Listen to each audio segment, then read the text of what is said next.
at the Gym Adrenaline here in Regina. It's Shell Shock number 2. It's the first GPC, WPC full 3-lift meet in Saskatchewan to my knowledge.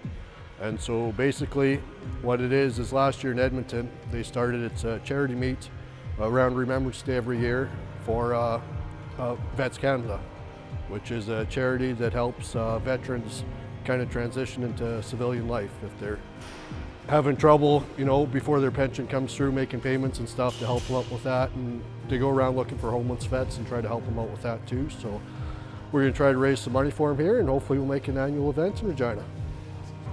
Basically there's 3 lifts that we do: the squat, the bench, and the deadlift.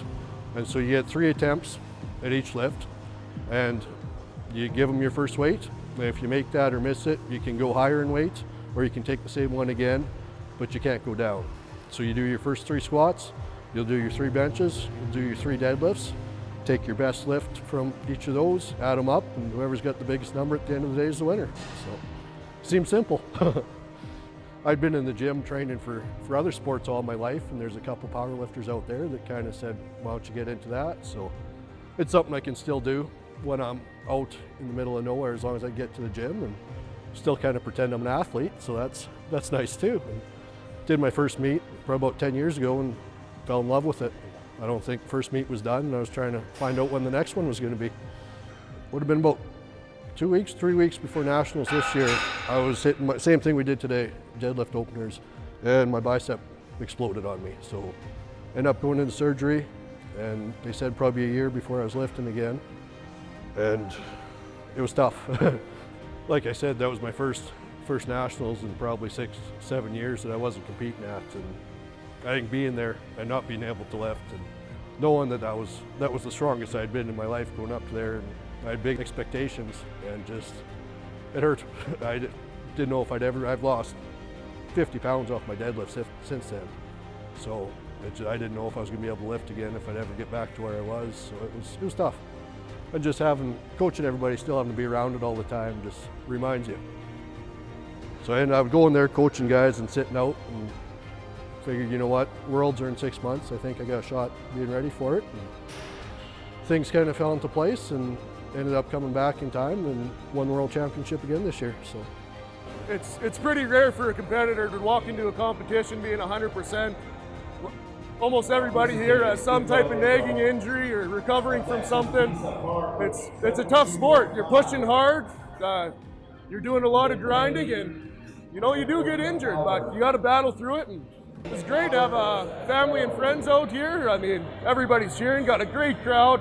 Yeah, it means a lot, to have support. People who want to see you succeed. Even the competitors. We're rooting for each other, even though we're beating each other. That's what's great about the sport.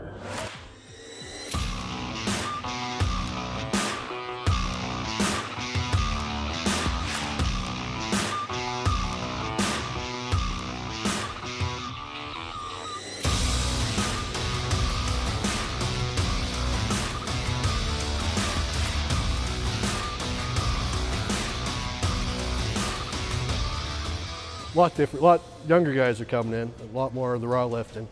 So when I started, it was mostly equipped guys, so you're wearing the bench shirts and suits and stuff, and that's starting to come back. We kind of went away there, and a lot more women. Like, I think we got over 50% women lifting this meet, where when I started, you had maybe 3 or 4 in the meet, so it's really changed.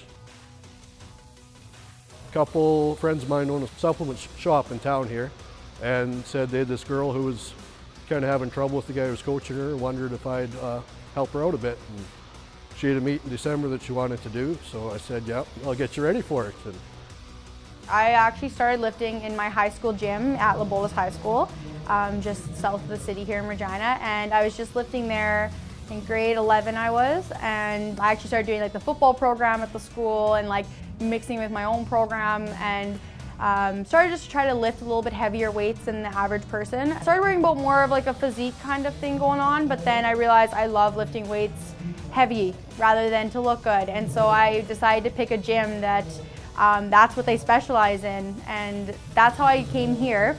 Met Lee Powell, then ended up doing our program and working together, and I ended up doing my first competition at Last Chance in Moose Jaw.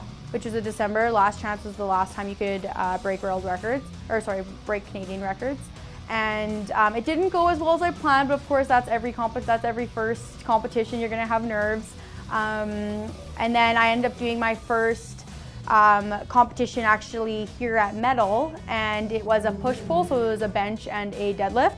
And I kicked butt and I was so happy, and I realized the nerves were out, and it was probably one of the most amazing competitions I've ever done. I actually ended up breaking a world record, which qualified me to go to world championships. I don't know what it is.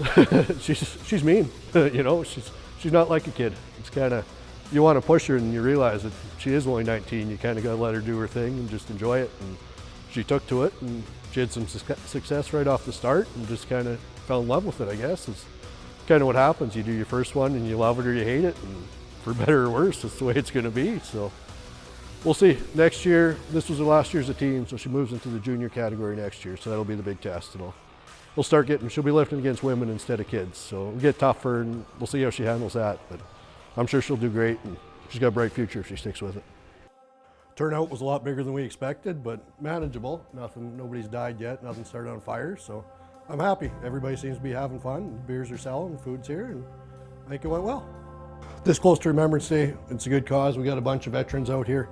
We're hoping to see some guys from the Basin Moose Jaw and some of the Regina Rifles, but I guess there's a training exercise out in Wainwright right now, so they couldn't make it. But no, good turnout. It's a good cause, and hopefully we raise them a lot of money. If you have program ideas that you'd like to see on Max TV Local On Demand, write us at max.local@sasktel.com.